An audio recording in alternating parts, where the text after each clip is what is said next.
सिनामाडा उपसा सिंचन योजना ही गेले 22 वर्ष एकदाही लाईट बिल वाचून थांबलेली नाही. त्याचं कारण म्हणजे बबनदादा शिंदे यांनी जाणीवपूर्वक त्या योजनेकडं कारखान्यातनं लोकांची पाणीपट्टी गोळा करून त्या ठिकाणी वेळोवेळी भरली. दुष्काळी परिस्थिती असताना कधी पाणीपट्टी गोळा होत नसायची. त्या कालावधीमध्ये दादांनी कारखान्यामार्फत लागणारं सामान मेंटेनन्स, केबल असो, ऑइल असो, जे जे काय लागतंय किंवा दुरुस्त्या वेल्डिंग असो, हे सगळं कारखान्यामार्फत केलं. म्हणून आज तागायत कधी त्या योजनेवरती शेवटी शासकीय कामं होत असताना शासकीय कामाला टेंडर आणि ह्या सगळ्या प्रक्रियेतून जावं लागतं. आणि ही सगळी प्रक्रिया करायला रोटेशन चालू झाल्यानंतर 2-2, 3-3 महिने लागतात. आणि अशा परिस्थितीमध्ये रोटेशन झाल्यावर दुरुस्त करून उपयोग नाही, लोकांना पाणी ज्या त्या गरजेनुसार देणं गरजेचं असतं. आणि म्हणून आतापर्यंत ही सिनामाडा योजना चालली. आज तागायत ह्या सिनामाडा उपसा सिंचन योजनेमध्ये किती हॉर्स पॉवरचे पंप आहे, काय केलं जातं, ही ह्या मंडळीला कुणाला माहीत आहे का? तिथं जाते ती नुसतं फोटोशूट करते ती आणि सोशल मीडियावर टाकते ती. विधानसभेच्या निवडणुकीवर नंतर तर काय बहादर तिथं गेले, म्हणले मोटरी नेल्या काढून. अरे 5 HP ची मोटर आहे का ती उचलून न्यायला? 1500 हॉर्स पॉवरच्या 11 मोटरी आहेत. 11 पैकी 9 मोटरी चालते, 2 स्टँड बाय असते. ही सगळी योजना पूर्णपणे आम्ही स्वतः आमच्या इन्व्हॉल्वमेंटने आज तागायत चालवली. म्हणून ही योजना आतापर्यंत चाललेली. काल आम्ही 20 लाख रुपयाचा जी चेक दिला, ती सिनामाडा उपसा सिंचन योजनेच्या अधिकाऱ्यांनी गेल्या 1 महिन्यापासून सातत्याने माझ्याकडे येऊन वारंवार विनंती केलेली होती की तुमच्याशिवाय हे प्रश्न या पैशाचा मार्गी लागणार नाही, तर आम्हाला तुम्ही मदत करा. मग त्यांचे सगळ्यांचे विनवण्या आल्यानंतर आणि सगळ्या भागातली लोक माझ्याकडे आली की आपल्याला ही योजनेचं काही करून चालवायला लागते.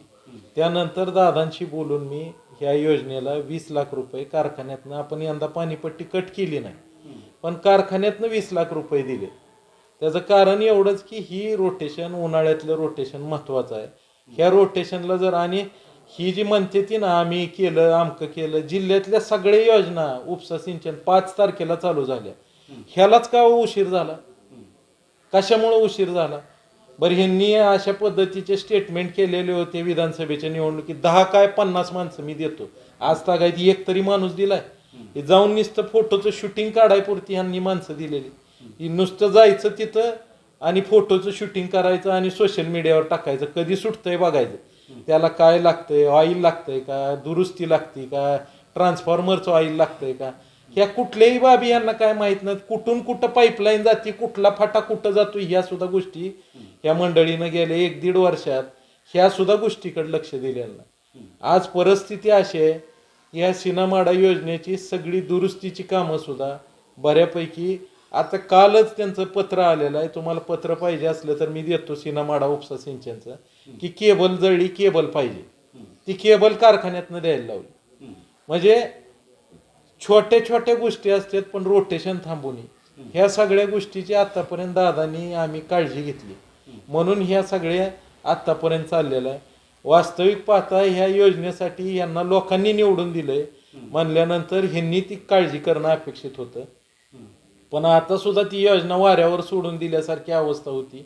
म्हणून शेवट आम्ही ही 20 लाखाचा चेक दिला आणि लाईट बिलाच्या रकमेचा जो भार पडणार आहे तो पुढं ढकलला. आणि ही जी म्हणतात ना सगळं शासन लाईट बिल भरतंय, ह्यांना येड्यांना अजून सगळी माहिती घ्या म्हणावं. थापा हाणण्यासारखी लोक इतकी इडी नाही ती राहिली सारख्या तुमच्या थापा पाचायला. ह्या योजनेला मागच्या 5 ते 7 वर्षापूर्वी ही शासनाने GR काढला की 80% बिल ही शासन भरणार आणि 20% ही लोकांनी भरायचं. त्याच्या आधी ह्या 6-7 वर्षाच्या आधी 10 वर्ष ही योजना कशी चालली 100% लाईट बिल भरून? त्यावेळेस कोण आलतं भरायला? त्यावेळेस सुद्धा पूर्ण 100% रक्कम लाईट बिलाची आपण ह्या कारखान्याच्या वतीनं दादांच्या प्रयत्नातून ही आतापर्यंत आपण भरत होतो. आणि ह्या सगळ्या चुकीचे आरोप करून लोकांची दिशाभूल करायची काय कारण? जे आहे ही आहे. आम्ही जर केलं नसतं, आम्ही स्पष्ट सांगतो बाबा आमक्यानी भरलंय, त्यांनी प्रयत्न केला. खोटं श्रेय घ्यायची आमची सवय नाही. लबाड आणि लोकांना फसवणे ही ज्यांचा धर्म आहे त्यांनी ही उद्योग केलेला. त्या बिलाच्या बाबतीत सुद्धा बाहेरसाहेब अनेक वेळा सांगितलं जातं की ती शेतकऱ्यांच्या कारखान्यामार्फत वीज ती वसुली व्हायची, मग त्यातनं सुद्धा कमिशन टक्केवारी खाल्ली जाईल असं सरळ सरळ आरोप होत आहे. ह्यांना ज्यांनी ही आरोप केलाय त्यांनी त्या आरणच्या आता उमेदवार जे उभा आहे त्यांनी ही जर आरोप केलेला असेल तर त्याला एकच विचारा की आतापर्यंत आरणला पाणी इतक्या वेळा आलंय, किती वेळा पाणीपट्टी तुम्ही स्वतः भरली, एवढाच फक्त एक प्रश्न विचारा. आणि मग तुमच्या लक्षात येईल की ह्यातली जी फिरणारी जी आहे ती ह्या उमेदवारांनी जी सिनामाडाखाली आहे ती ह्यांनी किती वेळा पाणीपट्टी भरली. आम्ही निमगावची 40-40 लाख रुपये पाणीपट्टी आतापर्यंत भरलेले आणि सगळ्या गावातनं ज्यांचा ऊस येतो त्यांच्याकडनं पाणीपट्ट्या भरल्यात. आणि ह्याच्यात कमिशन खायला कुणाचं कमिशन? वाळू चोरण्या इतकं आम्ही एवढं खालच्या लेवलला गेलेलो नाही. वाळूच्या चोऱ्या करायच्या आणि 3-3 महिने जेलमध्ये बसायचं असला धंदा आम्ही कधी केलेला नाही. पण ह्या सगळ्या मंडळींना एवढंच विचारा की ही सगळी जी माहिती आहे सिनामाडाच्या ऑफिसला इरिगेशन विभागाला आहे आणि त्यांच्याकडे जर नसली तर कारखान्यातनं सगळी माहिती चेकनी किती पैसे दिले ती सुद्धा सगळी माहिती आहे. ह्यांनी आमसभेत ही माहिती विचारून झाली.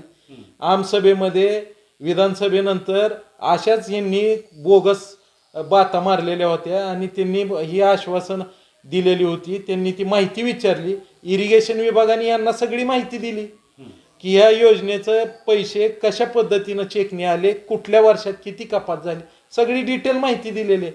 अजून पाहिजे असले अजून देतो. ही सगळी माहिती असताना सुद्धा लोकांची केवळ जिल्हा परिषद पंचायत समितीच्या निवडणुकीपुरतं दिशाभूल करून परत एकदा मतं मिळवण्याचा प्रयत्न होतोय का? अहो, विधानसभेला सुद्धा ह्यांनी माढा मतदारसंघातल्या लोकांना फसवलेलं आहे. या माढा मतदारसंघातल्या लोकांना आतापर्यंत आम्ही हे जर कधी मार्केटिंग केलं नाही, ती आमची चूक झाली. पण ही भिकारचोट काही स्टेटमेंट देते ती, काही लोकांना खोटं सांगते ती आणि त्याच्यात लोक फसले. आता लोकांच्या खरं लक्षात आलंय, सगळी वस्तुस्थिती लक्षात आली. ह्या वर्षी जर पाऊस जर मे महिन्यात पडत नव्हता तर उभी पिकं सगळ्यांची जळली असती ह्यांच्या चुकीच्या नियोजनामुळे गेल्या वर्षीच्या. पण निसर्गाला काळजी वाटली, पाऊस पडला मे मध्ये म्हणून ही सगळी पिकं वाचली. अजून एक मुद्दा आता गेल्या विधानसभेपासून आता जिल्हा परिषद पंचायत समितीचे सुद्धा होतोय की ऊस जर 3500 रुपये जाहीर केला, 1 देतो 2 देतो असं पण झालं.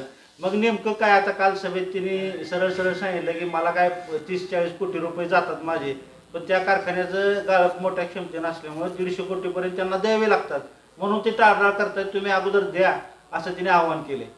बर का, 3500 रुपयाचा दर आम्ही जाहीर केला होता का? 3500 दर देतो म्हणून या समोरच्या व्यक्तीनं जाहीर केलता, विठ्ठल कारखान्याच्या चेअरमननी जाहीर केलता. त्यानं 3500 देतोय का 3000 देतोय का 2000 देतोय ही त्यांनी बघावं. आणि लोकांनी, ज्या लोकांना त्यांनी 3500चं गाजर दाखवलंय त्या लोकांनी निर्णय घ्यावा की ह्या निवडणुकीत काय अशा भामट्याचा काय निकाल घ्यायचा.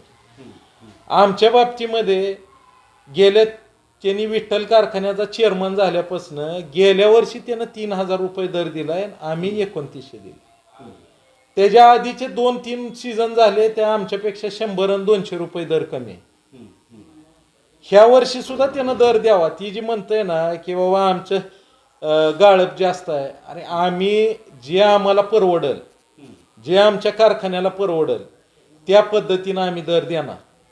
तुमच्या कारखान्याला 1 रुपया बँकेचं तुम्ही व्याज भरत नाही, बरोबर आहे? 1 रुपया 4 वर्षात बँकेचं व्याज भरलं नाही. आम्ही 200-200 रुपये टनाला व्याज जातं आमच्या कारखान्यात. मग ही 200 रुपये तुमचे गेले कुठं? तुम्ही ही व्याज न भरता सुद्धा पैसे दिलेले नाही. साखर 1 पोतं गोडाऊन मध्ये तुम्ही शिल्लक ठेवत नाही, सगळी इकून टाकता. मॉलेसिस वरती, साखरेवरती व्यापाऱ्यांकडनं 4-4-5-5% पैसे उचलता आणि कमी दरात साखर विकता. म्हणजे ही पैसे गेले कुठं? कमी दरात विकणे, सगळ्या कारखान्यापेक्षा कमी दरात सगळं साखर आणि मॉलेसिस विकायचं. ही पैसे जातात कुठं? हीच इलेक्शनला वाटायसाठी पैसे वापरले जातात. त्याच्यामुळं माझं जनतेला आव्हान आहे, यांच्या सगळ्या उमेदवाराकडनं पैसे घ्या, पण या लबाडाला आणि भामट्याला मतदान अजिबात करू नका आणि फसू नका. आत्तापर्यंत विठ्ठलराव शिंदे कारखान्याच्या माध्यमातून दर 10 दिवसाला आमचं पेमेंट होतंय. ह्यांच्या कारखान्याची काय परिस्थिती आहे, 6-6 महिने पेमेंट नाही. जाहीर करायचं, पहिल्या 15 वाड्यात द्यायचं आणि पुन्हा नंतर 1000, 1500, 2000 ॲडव्हान्स वाटायचा. इतकं लोकांना येड्यात काढायचं, लोकांना फसवून आता दर देतोय काय की म्हणून लोकांनी ऊस घालायचा आणि हेलपाटे मारून तिथं काटाळून जायचं. हे असल्या सगळ्यां पुन्हा नंतर उलट सुलट भानगडी करून इकडून तिकडून पैसे उपसायचे आणि पुन्हा नंतर लोकांचे द्यायचे 6 महिने. ही सगळी नौटंकी आता बंद करा. किती दिवस ही सगळं लोकांच्या तोंडपाठ परिपाठ झाला. बऱ्याच वेळा ऊसाच्या बाबतीत पण कारखान्याकडून ऊस न्यायला जात नाही, राजकारण केलं जातंय असं पण बोललं जातंय. कसं आहे, विठ्ठलराव शिंदे कारखान्याच्या माध्यमातून आपण नोंदी घेऊन ऊस तोडतो. त्याच्यामध्ये काही जणांच्या नोंदी राहिल्या असतील किंवा काही मंडळींनी विरोध केलेला असेल, पण मी वारंवार सगळीकडे जाहीर केलंय आणि आजही तुमच्या माध्यमातून जाहीर करतो, जे झालेलं आहे त्या लोकशाही पद्धतीनं झालेलं आहे. लोकांना ह्या व्यक्तींनी फसवून लोकांची मतं घेतलेली. त्यात लोकांचा काय दोष नाही, मतदाराचा काय दोष आहे. ह्या असल्या थापाड्यांनी कधी नाही ती येऊन भूलथापा आणि लोकांना वेगवेगळी आश्वासनं, बोगस आश्वासनं दिली. त्यात लोक फसली. त्यामुळे झालेल्या गोष्टीत लोकांना सगळ्यांना माफ करून टाकले आणि पुन्हा एकदा सगळ्यांना बरोबर घेऊन जायचं आम्ही ठरवलेलं आहे. त्यामुळे कोणाच्याही नोंदी राहणार नाहीत, कोणाचाही ऊस आडला जाणार नाही. त्याच्या बाबतीत लोकांनी निश्चिंत राहावा. कुठं जरी ऊस गेलेला असला तरी मी सगळ्यांच्या नोंदी घ्यायला कारखान्याला सांगितल्यात आणि जिथं अडचण येईल तिथं माझ्याशी संपर्क साधावा. मी ती प्रश्न सोडवून द्यायला तयार आहे. दूध संघाच्या बाबतीतलं आता परत एकदा ते प्रकरण उचललं गेलंय. नेमकं दूध संघाच्या जमिनीबाबत काय निर्णय, म्हणजे परत एकदा तुम्ही चेअरमन त्यासाठी व्हायचं की जमिनी विकून त्या हडप करायचे किंवा त्यातला मोबदला घ्यायचा असा सरळ आरोप केला जातोय. काल बरंच विरोधकांच्या प्रचार सभेमध्ये अभिजित पाटीलनी बरीच नौटंकी करून वेगवेगळ्या काही गोष्टी केल्या आणि काल आरोप केले दूध संघाच्या बाबतीमध्ये. तर माझं जाहीर आणि खुलं आव्हान आहे की दूध संघाच्या बाबतीमध्ये ज्या जमिनी विकलेल्या आहेत, टेंभुर्णीची जमीन आणि मुंबईची जमीन ही HDFC बँकेच्या ताब्यात आहे, दूध संघाच्या ताब्यात नाही. आमचं संचालक मंडळ यायच्या आधी प्रशासक त्या ठिकाणी शासनाचा होता. त्यांनी जमीन विक्रीच्या परवानग्या काढलेल्या. त्या दराने आम्ही जमिनीचे जाहीर लिलाव टेंडर केलेले, 15 वेळा जाहीर लिलाव केलेले आणि शासनाकडनं त्याच्यानंतर शासकीय मंजुरीनुसार, नियमानुसार ज्या ज्या काय मंजुऱ्या घ्याव्या लागतात त्या सगळ्या मंजुऱ्या घेतल्या आणि त्याच्यानंतर आम्ही पंढरपूरचं टेंडर केलं, ते पण 10 वेळा केलं आणि त्याच्यानंतर आता त्या टेंडरला लोकांनी टेंडर भरलं आणि पंढरपूरची जागा विक्रीला लोक पुढं आले. ती विक्री होत असताना सुद्धा टेंडरिंगनी विक्री झाली. टेंभुर्णीची जागा अनेक वेगवेगळ्या लोकांनी आरोप केले HDFC बँकेने विकली. आम्ही दूध संघाने जागा टेंभुर्णीची विकलेली नाही. टेंभुर्णीची जागा HDFC बँकेच्या ताब्यात आहे. पूर्वीच्या लोकांनी त्याच्यावरती कर्ज काढलेलं होतं आणि मुंबईची जागा पण HDFC बँकेच्या ताब्यात आहे. मुंबईची आणि टेंभुर्णीची जागा विकायचा अधिकार ही HDFC बँकेला आहे, त्यांचा ताबा असल्यामुळे. आणि त्यांनी त्यापैकी त्यांची वसुली करण्यासाठी टेंभुर्णीची जागेचा लिलाव केला आणि टेंभुर्णीची जागा त्या ठिकाणी 16 का 17 कोटीला बँकेने त्यांच्या वसुलीपोटी विकली. आम्ही पंढरपूरची जागा विकल्यानंतर ह्या आठवड्यामध्ये कर्मचाऱ्यांची, दूधवाल्यांची आणि सगळी बाकीची इतर छोट्या मोठ्या बँकांची सगळी देणी आम्ही नील करतोय. त्याचं कारण असं आहे की ही नील करायची सुद्धा ही आमच्या वेळेची देणी नाही, ही सुद्धा जुनी देणी आहे. कर्मचाऱ्यांची ग्रॅच्युटी राहिली, कर्मचाऱ्यांच्या पगारी राहिल्या. प्रशासकाच्या काळामध्ये अपुटी 1 वर्षाचा 1 रुपया पगार दिला नाही. उलट आम्ही आल्यानंतर कर्मचाऱ्यांना पगार वाढ दिली आणि ह्या सगळ्या प्रक्रियेनंतर हे सगळा निर्णय घेतल्यानंतर त्याच्यामध्ये पारदर्शकतेने हे सगळं केलंय. पण माझं जाहीर आव्हान आहे की दूध संघाची सुद्धा चौकशी करावी आणि शासनाकडनं जे विठ्ठल कारखान्याला घेतलेले 350 कोटी रुपये ह्या 350 कोटीचा विनियोग काय केला, कुठं गेले का 350 कोटी इलेक्शनवरती उडवले. मध्यंतरी त्यांच्या कारखान्याच्या कर्मचाऱ्यांनी 17 दिवस आमरण उपोषण पुण्याला केलं. त्याच्यानंतर ही तर रोज उठून आंदोलन करते. त्या योजनेच्या मंजुरीमध्ये 350 कोटीमध्ये 60 कोटी व्यापारी देण्यासाठी मंजूर केलेले आहेत, 40 कोटी कर्मचाऱ्यांच्या देण्यासाठी मंजूर केलेले. पण कर्मचाऱ्याला दिले नाहीत, व्यापाऱ्यालाही दिले नाही. ती पैसे गेले कुठं. पुन्हा त्याच्यानंतर दुसरा मध्यंतरी आरोप झाला की मेंटेनन्सला खर्च किती. सगळ्या कारखान्याला 5, 10, 15 कोटी खर्च येतो. ह्यांच्या कारखान्याला 70 कोटी कसं काय मेंटेनन्सला खर्च येतो. भारत नानांनी एक्सपान्शनचं काम आधीच केलेलं होतं. ह्यांनी या 350 कोटीचा वापर करून फक्त बिलं काढायचं काम केलं.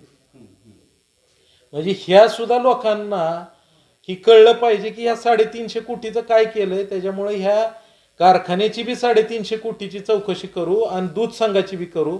चौकशी होईपर्यंत मी आता इलेक्शन झाल्यानंतर 15 दिवसांनी किंवा महिन्यानी राजीनामा देतो. NDDB कडे चालवायला दूध संघ देतो. सगळी शासनाकडनं चौकशी करावी. मी मुख्यमंत्र्याला निवेदन देणार आहे. ह्यांनी आता मागणी केली दूध संघाची. मी मुख्यमंत्र्याला निवेदन देणार आहे इलेक्शन झाल्यानंतर की विठ्ठल कारखान्याच्या 350 कोटीची बी चौकशी करा आणि दूध संघाची सुद्धा जी काय आमच्याकडनं चुकलेलं असेल त्याची चौकशी करा आणि आमच्याकडनं वसूल करा. पण 350 कोटीची सुद्धा वसुली ह्या चेअरमन आणि संचालक मंडळाची झाली पाहिजे. आणि त्याच्यासाठी आज तागायत आम्ही व्यक्तिगत लेवलला कधी ह्या गोष्टीच्या भानगडीत पडलेलो नाही. सातत्याने विकासाच्या वरती आम्ही आतापर्यंत बोलण्याचा प्रयत्न केला. पण ह्या सगळ्या बुरट्या आणि भामट्या लोकांना माझ्यावरती टीका करणे आणि शिंदे कुटुंबियावरती बोलण्याशिवाय ह्या तालुक्याचा विकास काही घेणं देणं नाही. यांना फक्त आमच्यावरती बोललं तरच ह्यांचं पोट आणि 2 टायमाचं जेवण गोड लागतं. अशी ही द्वेषाने पछाडलेली माणसं आहेत. पण आता मी ठरवलेलं आहे की दूध संघाची बी चौकशी करून घ्यायची आणि विठ्ठल कारखान्याची सुद्धा चौकशी करायची. आणि जोपर्यंत ही होत नाही तोपर्यंत मी स्वतः त्याच्यामध्ये तिथल्या सगळ्या लोकांना सभासदांच्या पाठीमागे राहून ह्या सगळ्या चौकशीला सामोरं जावं. आणि जर खरा मर्द असेल तर 350 कोटीच्या सगळ्या गोष्टी द्याव्या. मी तुम्हाला आज 350 कोटीचा विनियोग चुकीचा कसा केलाय त्याची संपूर्ण कागदपत्र कशा पद्धतीचे आहेत ती सगळा आज बंच तुमच्या हवाले करतोय. तुम्ही ह्या तुमच्या चॅनलच्या माध्यमातून सगळ्या लोकांना दाखवा. अहो हाईट म्हणजे ज्याच्या नावावर पेट्रोल पंप नाही त्याच्या नावावर 2-2, 3-3 कोटीची पेट्रोल पंपाची बिलं काढली. म्हणजे ह्याच्या इतकं वाईट काय असतं दुसरं. तर बऱ्याच ठिकाणी सोशल मीडियातनं त्या निवडणुकीच्या वेळेस सुद्धा आरोप झाले की ही सगळे 350 कोटी रुपये विधानसभेच्या निवडणुकीत वापर केला गेला म्हणून. विधानसभेमध्ये लोकप्रतिनिधींनी प्रश्न उपस्थित करावे लोकांच्या हिताचे. हा व्यक्ती उपस्थित करतो दूध संघाचे. तिथं उपस्थित करण्यापेक्षा आम्हीच देतो निवेदन दूध संघाची सगळी चौकशी सखोल चौकशी करावी. 100% ज्याला काय ज्यानं काय केलेलंच नाही त्याला भ्यायची काय कारण. दूध संघाची बी करा. त्या अजून एक दुसरं बुरट अजून म्हणतंय सूतगिरणीचं ती सुद्धा चौकशी करा. ज्या काय तुमचे आरोप आहेत मी सगळ्या चौकशीला सामोरं जायला तयार आहे. सगळ्या चौकशा करा. निपक्षपाती सगळ्या चौकशी करा. माझ्यावरती जे आरोप आहेत ती जाहीरपणाने तुम्ही त्या ठिकाणी सांगा आणि सिद्ध करून दाखवा. पण सिद्ध नाही झाले तर मी आता एकावरती सीनामाडा उपसा सिंचन योजनेचं माझ्यावरती खोटे आरोप केलते मोडणीमच्या त्यांच्या उमेदवारांनी. त्याच्यावरती मी कोर्टामध्ये आबरू नुकसानीचा दावा दाखल केलाय. त्या पत्रकारावरती सुद्धा खोटी बातमी छापल्यामुळं आणि त्या उमेदवारावरती सुद्धा जी भ्रष्टाचार केला म्हणून जी आरोप केलाय त्याच्यावरती त्यांनी सिद्ध करून दाखवावं कोर्टामध्ये की कशा पद्धतीचा भ्रष्टाचार केलाय. अन्यथा नुकसान भरपाईला सामोरं जावं. आणि 100% ह्या गोष्टी ह्याच्या आधी सुद्धा मी कारखान्यावर आरोप करणाऱ्याच्या वरती दाखल केलं. त्यांनी माफी मागितल्यानंतर मी ते काढलेलं. आणि अशा या परिस्थितीमध्ये ह्याही बाबतीमध्ये आज जी मी 350 कोटीचं सगळ्यांनी जे आरोप केले दूध संघावरती केले 350 कोटीवरती आरोप नाही करत. इथं समोर कागद आहेत. ही कागद आज तुम्हाला दाखवतो. त्याच्यावरती बघा तुम्ही पेट्रोल आणि डिझेलची बिलं सुद्धा ही त्यांनीच दिलेली कागद आहेत. त्यांच्या शासकीय ऑफिसमधनं आलेली कागद आहेत.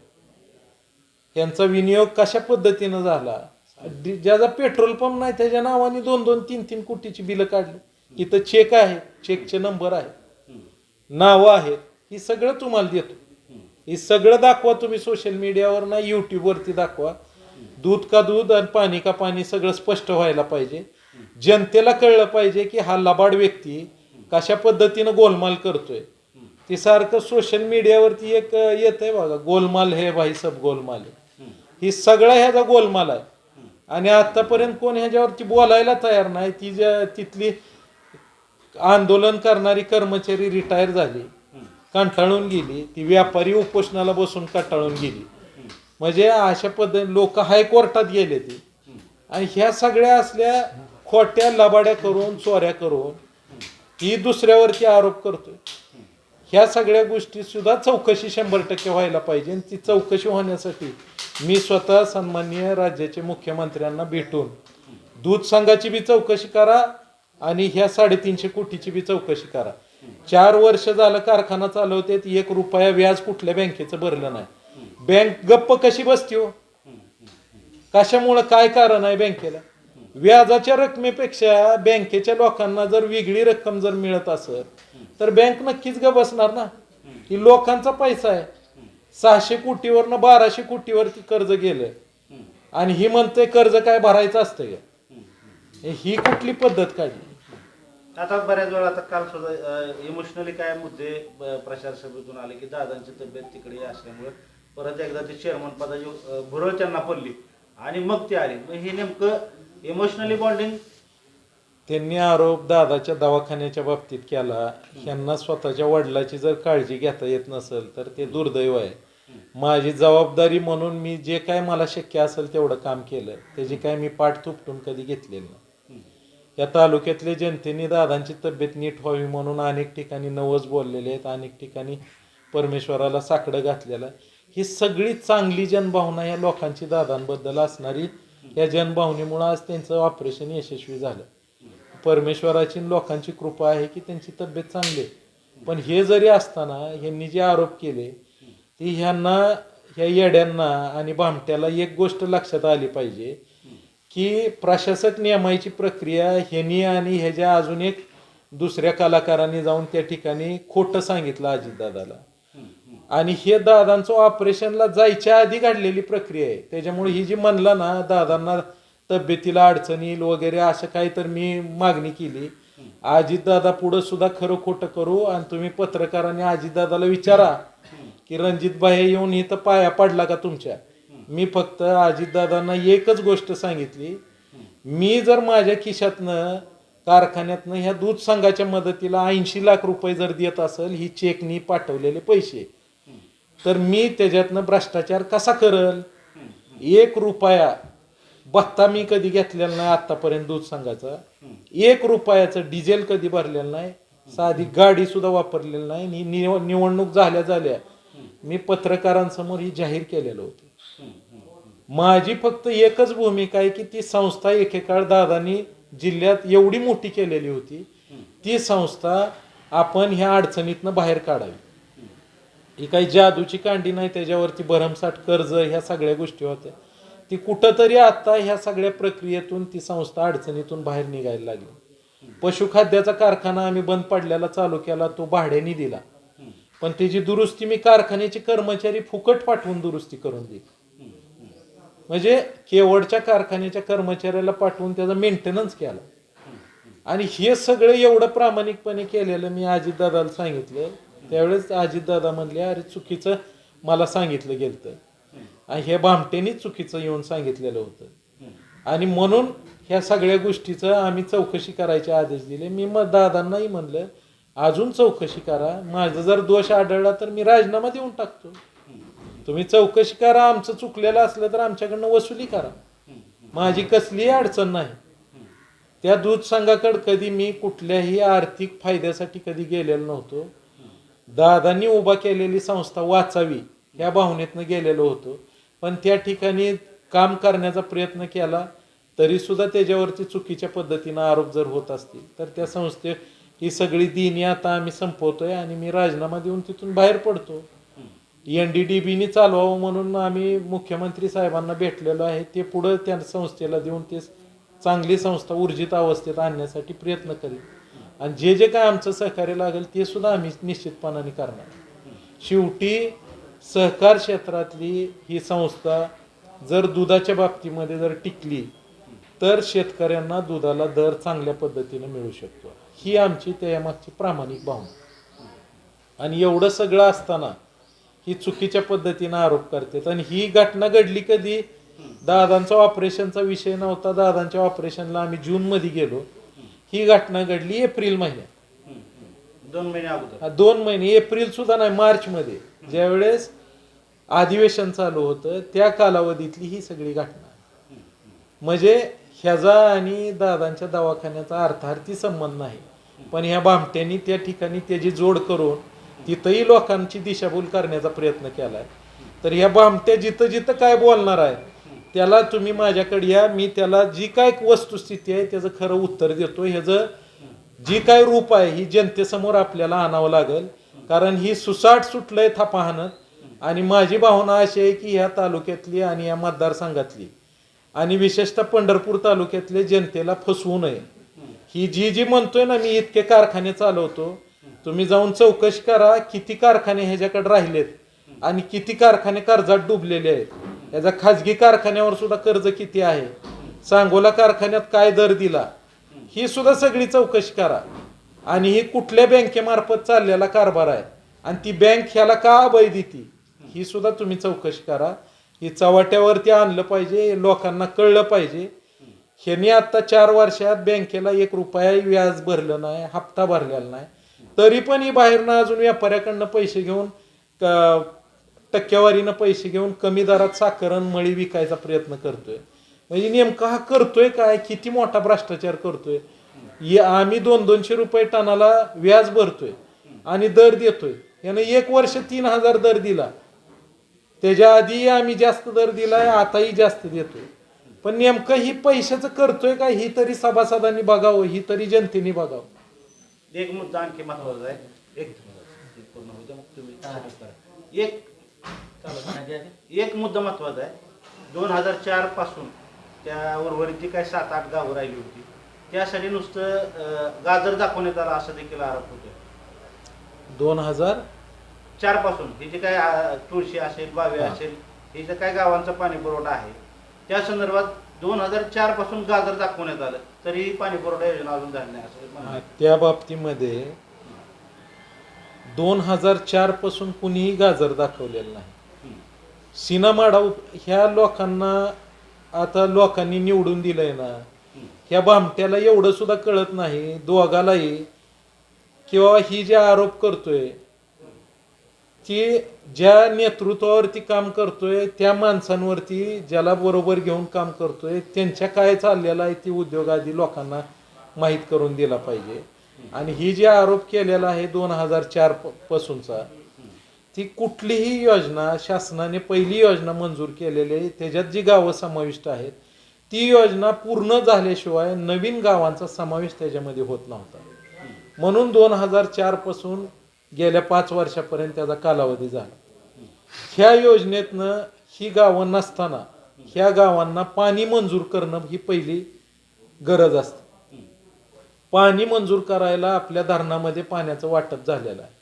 पाणी शिल्लक आणायचं कुठनं म्हणून दादांनी त्यावेळेसचे पाटबंधारे मंत्री असतील त्यांच्याकडे जाऊन ह्या वारंवार मीटिंग लावून आताही सिनामाडाखाली जी ड्रीप खाली क्षेत्र आहे त्या ड्रीप खाली क्षेत्र असणारं जे पाणी वाचलंय तेच पाणी जे टोटल मंजूर आहे त्याच्यातनं ड्रीपमध्ये वाचलेलं पाणी आहे ते ड्रीपमध्ये वाचलेलं पाणी ह्या 7-8 गावांसाठी दादांनी मंजूर करून घेतलं. इकडला आंबाड, कुर्डू आणि पिंपळखुट्यासाठी हे वाचलेलं पाणी मामांनी मंजूर करून घेतलं मागच्या 5 वर्षात. आणि म्हणून ह्या गावांचा समावेश झाला आणि ह्या गावांना पाणी मंजूर झालं. आणि त्याच्यानंतर ह्या गावांचा समावेश ह्या योजनेमध्ये करण्यासाठी आणि वाढीव 300 कोटीची सुप्रम मंजूर करण्यासाठी आम्ही गेल्या आठवड्यामध्ये मीटिंग लावली.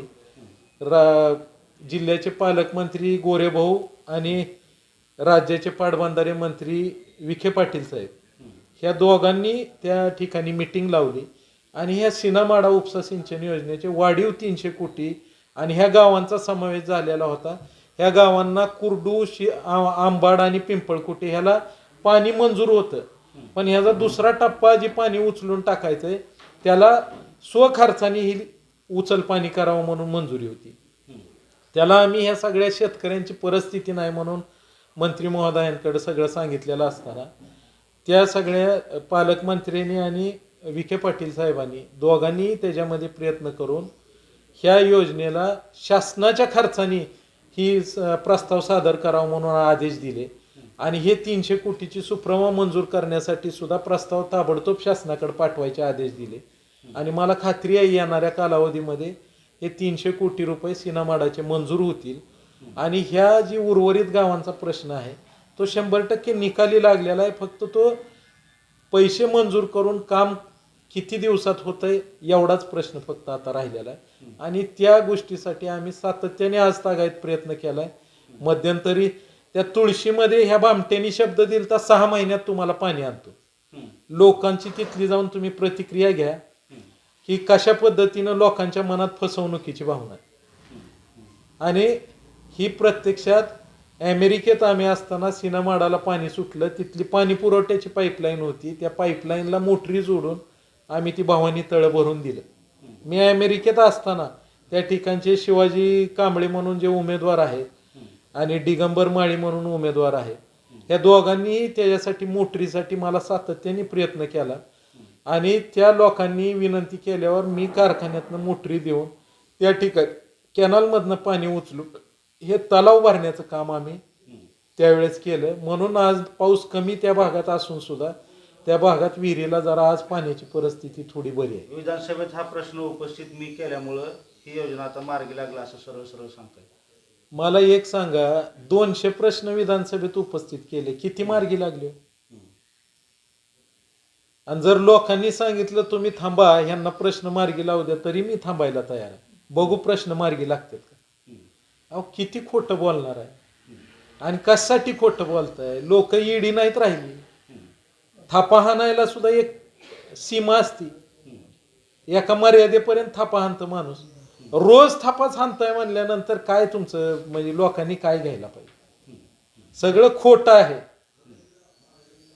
काय प्रश्न मांडलाय काय नाही तुम्ही काढून बघा. आम्ही ती विधानसभेच्या तिथं सुद्धा अर्ज दिलाय की ह्या बहादरांनी काय प्रश्न उपस्थित केले. सभागृहामध्ये माणसं नसताना फक्त सोशल मीडियावरती टाकायसाठी सभागृह रिकामा असताना सुद्धा भाषण केलेत ह्या माणसांनी आणि समोर शूटिंग करून घेतलंय मी प्रश्न उपस्थित करतो म्हणून. म्हणजे सभागृहात कोण नसताना सुद्धा प्रश्न उपस्थित केलेल्याचे नाटक केलेत आणि ती सोशल मीडियावर टाकले. सभापती महोदय वगैरे म्हणजे कुणाकुणाला फसवताय तुम्ही. जनतेला तर फसवताय. म्हणजे किती मोठा अपमान करताय मतदाराचा. ज्यांनी तुम्हाला मतं दिले त्यांचा अशा पद्धतीनं अपमान करणं योग्य आहे का. साहेब जे ऊसाच्या संदर्भात आहे चढाओढ जी लागलेली आहे, काल रांजणीमध्ये पण तोच प्रश्न केला की मी एवढे पैसे देईन त्यांनी एवढे पैसे द्यावं. याकडे आपण कसं बघतो आणि शेतकऱ्यांना जर ऊसाचा जो प्रश्न आहे तो सारा वारंवार केला जातो आणि ऊसाचा आणि झडपीचा राजकारणाचा काय विश्लेषण त्यामध्ये काय असणार आहे. काय झालंय मागच्या विधानसभेच्या निवडणुकीमध्ये ह्या लबाडाने 3,500 दर देतो म्हणून लोकांना भुरळ पाडली. लोकांना ह्याचा काहीच अनुभव नव्हता. कारखाना निवडणूक त्या ठिकाणी करताना सुद्धा 3 पॅनल झालते. 3 पॅनलमध्ये फक्त 500 मताचा फरक आहे. म्हणजे अशी काय फार मोठ्या मताधिक्याने हा निवडून आला नव्हता. तिथंही त्याने काही लोक मॅनेज करून ते 2 पॅनल कसे होतील ह्याचा त्यांनी त्या ठिकाणी पैशाचा वापर करून 2 पॅनल करण्यासाठी प्रयत्न केला आणि 2 पॅनल झाल्यानंतर ह्यांचा 3रा पॅनल निवडून आला. 2 वर्ष कारखाना चालवला. बँकेला हाताशी धरून बँकेला 1 रुपया व्याज भरलं नाही. साखर गोडाऊन मध्ये होती जुनी तीच विकली, पण तीच पूर्वीच्या चेअरमनला बँकेने साखर विकू दिली नाही. ह्यानं ती बँक मॅनेज करून साखर विकली आणि लोकांची त्या ठिकाणची काही पेमेंट दिली, सगळीही दिली नाही. म्हणजे ह्यानं स्वतः काय केलं नाही, फक्त बँक मॅनेज केली. 2-4 वर्ष बँकेला पैसे 1 रुपयाही भरला नाही. को जनरेशनचे सुद्धा पैसे दुसऱ्या बँकेत खातं उघडलं. ज्या बँकेत कर्ज आहे त्या बँकेच्या संगनमताने यांनी पैसे भरले नाही आणि ह्या सगळ्या गोष्टी केल्या. ह्या सगळ्या गोष्टी करून त्यानं अतिशय व्यवस्थितपणे फसवायला यशस्वी झाला. ह्या ठिकाणी आल्यानंतर मी कारखाना चालवतो, मी भाव जास्त देतो, त्या कालावधीमध्ये त्यानं 3,000 भाव दिला म्हणून घोषणा केली. पण ॲक्च्युअल तुम्ही काढून बघा 2800च्या वर एक दमडा दिलेला नाही. शेवटच्या 8 दिवसात जो ऊस आला त्या शेवटच्या 8 दिवसापुरते फक्त 3,000 रुपये दिले. म्हणजे किती, एक 10-20 हजार टनाला फक्त 3,000 दिले, सगळ्यांना 2800 दिले. आणि घोषणा काय केली, मी 3,000 दर दिला. म्हणजे तिथंही फसवलं. पण लोक जाऊन कधी बघितलं नाही, लोकांनी उलगडून ह्याच्या खोलात कधी कोण गेलं नाही. व्यक्तिगत लेवलला आम्ही कधी बोललेलो नव्हतो. पण ह्यांना व्यक्तिगत लेवलला जर आरोप करायचे असतील तर ह्यांची पोलखोल केली पाहिजे, जनतेला कळलं पाहिजे. म्हणून आज मी विस्तृत ह्या सगळ्या गोष्टी तुम्हाला मांडतोय.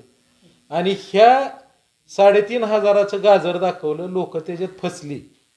किती लोकांचा ऊस मिळाला व ह्या 3,500 वाल्यांनी. यंदा किती टोळ्या टाकल्या, काय काय गावात एक सुद्धा वाहन टाकलं नाही. आणि लोकांनी काय करायचं, लोकांनी ज्यानं मतदान दिलंय त्यांनी कुठं जायचं. ती लोक आशा लावून बसलेली, पण त्या सगळ्यांचा भ्रमनिराश झाला. त्या लोकांचे ऊस आम्ही स्वतः आणायला लावले. कुठलंही राजकारण न करता जाऊ द्या, झाली असेल चूक, आपण त्यांच्या सगळ्यांची ऊस आण. आणि ही भूमिका आम्ही ठेवली. ह्या जिल्हा परिषदेच्या निवडणुकीमध्ये तीच गाजर घेऊन ही काय म्हणतोय, त्यांनी आधी द्यावा मग मी देतो. अरे बाबा, आम्ही द्यायचं का नाही ते आमच्या कारखान्याला जी परवडेल ती आम्ही ठरवू. तू जाहीर करून लोकांची फसवणूक करून मतं घेतली म्हणल्यावर तेवढे दे ना 3,500. आम्हाला किती पैसे लागतात द्यायला, आम्ही कशातनं द्यायचं का नाही हे आम्ही ठरवू ना. जनतेने आम्हाला घरी बसवलंय ना, हे आम्ही ठरवू. 5 वर्षांनी पुन्हा जनतेच्या लक्षात आल्यावर जनता ठरवल. पण आता जिल्हा परिषद पंचायत समितीच्या निवडणुकीत 100% लक्षात आलंय की 3,500 रुपये हा देऊ शकतो का नाही. ह्यानं जी माड्याला विमानतळ केलं पाहिजे म्हणून घोषणा केली आहे. म्हणजे लोकांना हसायसारखं झालंय. आता कुठल्या गावात म्हणला 6 महिन्यात जाऊन गुळगुळीत रस्ता करतो, त्या ठिकाणी लोक घसरून पडायला लागली, एवढे गुळगुळीत रस्ते झाले. कुठं म्हणला 6 महिन्यात पाणी आणतो, त्या ठिकाणी लोक अजूनही आशा लावून बसलेले आहेत, बाबा पाणी येतंय का काय. ही तरी भामटा कुठं फिरकत नाही. आणि असले खोटे आरोप करून अजूनही लोकांची दिशाभूल करतोय. आमचं एवढंच काम आहे विरोधक म्हणून, हे सत्यता आहे. ह्यांना लोकांनी निवडून दिलंय लोकप्रतिनिधी म्हणून. आमचं एकच विरोधक म्हणून काम आहे. ह्या सगळ्या भामट्यांना एक लक्षात येत नाही की बाबांनो, तुम्हाला लोकांनी निवडून दिलंय आणि आम्ही विरोधक आहे, आम्ही विरोधकाचं काम करतोय. आमचं काम आहे तुमच्या जी काय सगळ्या खोट्या गोष्टी आहेत ती जनतेसमोर आणायचं, आणि ते आणण्याचं काम आम्ही आता ह्या निवडणुकीच्या माध्यमातून करायचं काम चालू केलेलं आहे. सगळ्या गोष्टी आम्ही यांच्या उघड करणार आहे. ह्यांनी 3,500 दर द्यावा, बाकीच्या गप्पा हाणायच्या बंद कराव्या. आधी लोकांनी द्यावं. लोकांना आव्हान आहे, ह्यानं जर पैसे देत नसेल तर ह्याला काय करायचंय ती तुम्ही ठरवा, याला फिरकू द्यायचंय का नाही ती तुम्ही ठरवा. भैयासाहेब, आता जर राजकारणचं बघितलं तर वैयक्तिक असं टीका टिप्पणी केली हे योग्य आहे का, तुम्हाला काय वाटतं? आतापर्यंत वैयक्तिक टीका टिप्पणी कधी आम्ही केलेली नाही, आजही आमची करायची भावना नाही. पण ह्या भामट्याला वैयक्तिक बोलायचं प्रत्येकावर सवय आहे. आणि सातत्याने एखादी खोटी गोष्ट वारंवार लोकांना सांगितली की लोकांना ती खरी वाटायला लागली. म्हणून आम्ही टीका न करता फक्त ह्याचं काय आहे एवढंच लोकांसमोर आणायचं ठरवलं. आणि ह्याच्या मागची जी पिलावळ आहे त्यांचं सुद्धा कौतुक पुढच्या कालावधीमध्ये सगळ्या गोष्टी आम्ही, ही आज पहिली सुरुवात आहे. टप्प्याटप्प्याने सगळ्या गोष्टी आम्ही तुम्हाला सांगू, या सगळ्या गोष्टी स्पष्ट होणार आहेत. आता जर चित्र बघितलं तर स्थानिक स्वराज्य संस्थेमध्ये आहे दोन्ही पवार आणि दोन्ही शिवसेना एकत्र करून या जिल्ह्याची जी आहे, जिल्हा परिषद असेल तर किंवा पंचायत समिती निवडणूक, याकडे आपण कसं बघताय? काय आहे, आतापर्यंतच्या प्रत्येक निवडणुकीमध्ये शिंदे कुटुंबियाच्या विरोधात सर्वपक्षीय लढत असायची. आज मी भारतीय जनता पार्टीमध्ये आहे. भारतीय जनता पार्टीचे राज्याचे मुख्यमंत्री आणि जिल्ह्याचे आपले पालकमंत्री या दोघांची खंबीर साथ आमच्यासोबत आहे. आणि ह्या दोघांच्या प्रयत्नातून मागच्या 2 महिन्यात आपल्या मतदारसंघामध्ये जवळपास 12 ते 15 कोटी रुपयाचा निधी आत्तापर्यंत आपल्या मतदारसंघात आला. ह्या लोकप्रतिनिधींनी 1.5 वर्ष झालं निवडणुका होऊन आणि खासदारला 2 वर्ष होत आली. ह्यांनी कुठं साधा एक बल तरी लावलाय का, एक मुरमाची पाटी तरी टाकली का? काय लोकांना सांगायचं? लोक ज्या अपेक्षेने लोकांनी मतदान केलं, लोकांचा आज भ्रमनिराश झाला आणि ही वैयक्तिक लेवलला जाऊन बोलते. म्हणून ह्यांच्या वैयक्तिक लेवलला न बोलता ह्यांचं काय कर्तृत्व आहे ते आम्ही सांगण्याचा आज तुमच्या माध्यमातून प्रयत्न करतो. एवढंच. आत्ताच्या परिस्थितीमध्ये विठ्ठलराव शिंदे कारखाना हा जवळपास 14 ते 15,000 टनांनी रोजचं गाळप करतो. युनिट नंबर 2 4,500 गाळप करतो. केवडचा कारखाना 6,000 गाळप करतो. आणि ह्या कारखान्याच्या माध्यमातून जवळपास 25 ते 30 लाख टन ऊस हा आमच्या ह्या युनिटच्या माध्यमातून गाळप केलं जातं. ह्याच्या कारखान्याचं 6 ते 7 लाख गाळप झालेलं आहे. अजून 1-2 लाख गाळप. आणि ह्या सगळ्या गाळपामध्ये आतापर्यंतच्या मागच्या 4 वर्षातलं रेकॉर्ड काढून बघा. ज्या सभासदाची मतं घेतली ह्यांनी कारखान्याला, त्या किती सभासदाचा ह्यांनी ऊस आणला. ही करमाळा इकडून तिकडून लांबणं ऊस आणतंय. ह्याच्या काठ्यासाठी लोकांनी भांडणं केली. अनेक वेळा दर सीझनला ह्यांच्या काठ्यावरनं भांडणं होते. शेतकऱ्यांची, वाहन मालकाची. ती का होते ती? ही दुसऱ्यावर आरोप करते आणि त्यांच्या तिथं भांडणं होते. ती कशामुळे होते? ती काय गोलमाल आहे? इथल्या लोकांचा कशा पद्धतीनं लूटमारी चालू आहे? ह्या गोष्टीकडे सुद्धा लोकांनी लक्ष वेधलं पाहिजे. लोकांचं लक्ष वेधण्याचं काम आम्ही ह्या माध्यमातून करतोय. आणि गाळप किती केलं, पंढरपूर तालुक्यातला किती ऊस गाळला, बाहेरचा किती गाळला, ही सगळं बघावं. विठ्ठलराव शिंदे कारखान्याची 95% वाहनं गेल्या 3 वर्षात माढा तालुक्यातला ऊस गाळप करते. युनिट नंबर 2ची 95% वाहनं ही 42 गावातला ऊस गाळप करते. ज्या गोष्टीसाठी, ज्या लोकांसाठी आपण काम करतो, त्याच लोकांना 2 पैसे चांगले मिळावे ही आमची धारणा आहे. आणि म्हणून आम्ही ह्या जे काय मतदारसंघातले आणि तालुक्यातले आहेत लोक, ह्या लोकांसाठी ही कारखान्याचा गाळप आम्ही करतोय. त्यांना चांगला दर 10 दिवसाला आम्ही पेमेंट देतो. ही मंडळी ॲडव्हान्स देते. ती सुद्धा कुणाच तर वशीला लागतो ॲडव्हान्सला. साखरेचं एक पोतं गोडाऊनमध्ये ठेवत नाही. आणि असा कारभार करून किती दिवस लोकांना फसवणार आहे तुम्ही? काय साध्य करणार आहे? आज म्हणजे कारखान्याचं कर्ज 1200 कोटीवर गेले. काय परिस्थिती आहे?